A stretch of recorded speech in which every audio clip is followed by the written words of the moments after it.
tutti, sono Monia, istruttore allenatore personal trainer e cugino monifitness.it. Oggi insieme a Carlotta vi facciamo vedere una nuova ricetta, nella fattispecie vegana. Adesso Carlotta vi spiega bene di cosa si tratta. Buongiorno a tutti, oggi andiamo alla scoperta di un particolare cereale che ancora poco conoscono, che è la quinoa, che è famosa nell'America Latina per le sue qualità proteiche e nutrizionali. È un buon sostituto delle proteine animali, che potrebbe essere mangiato praticamente tutti i giorni, e oggi andiamo a scoprire appunto come si può cucinare.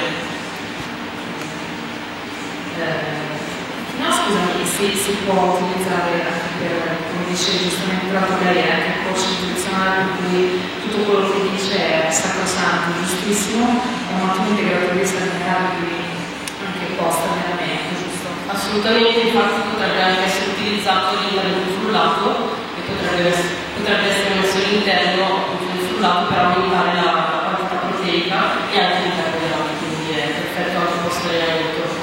Quindi come si cucina?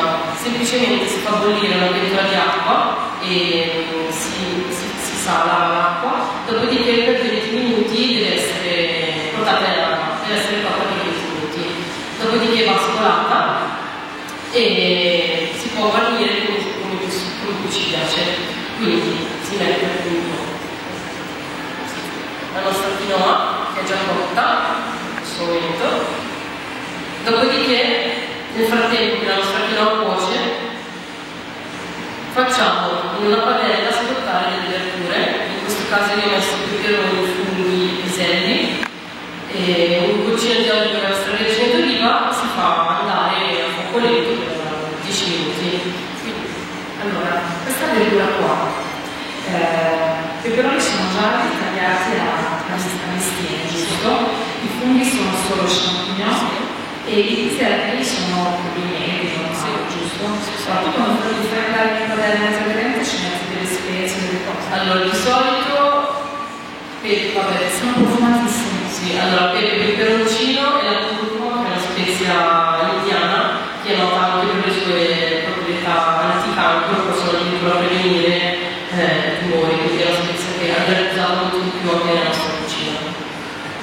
Quindi abbiamo detto, dopo averla fatta cuocere va messa praticamente sopra, abbiamo anche delle amici a cena, bisogna fare un piatto un po' carino esteticamente, quindi lo vediamo proprio ad adagiare sopra la quinoa già cotta.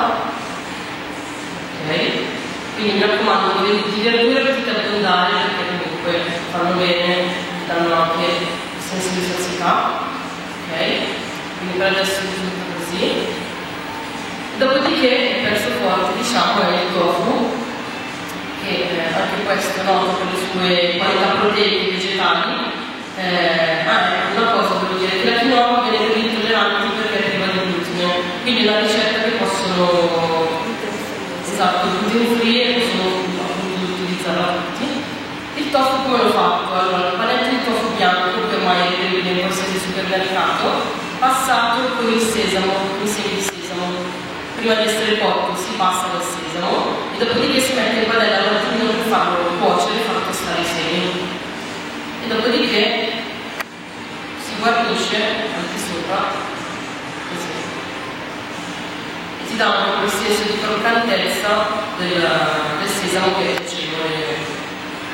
Il sesamo lo fai tostare senza niente? Un goccino d'olio appena appena, quindi non risulta fritto, ma un po' di olio giusto per non far bruciare i semi. Ok, quindi il piatto finito, ottimo, assolutamente credo ipocalorico, proteico, indice glicemico ottimo, Esatto. buonissimo, proprio. Poi la cosa bella della quinoa è che comunque si tende a gonfiarsi molto con la frittura, quindi questi sono ad esempio 60 grammi di quinoa, però metto così. Sembrano 100, sembrano 100 grammi di cibo. Esatto. Va bene, grazie alla nostra coach nutrizionale Carlotta, da Monia e Giva, a voi.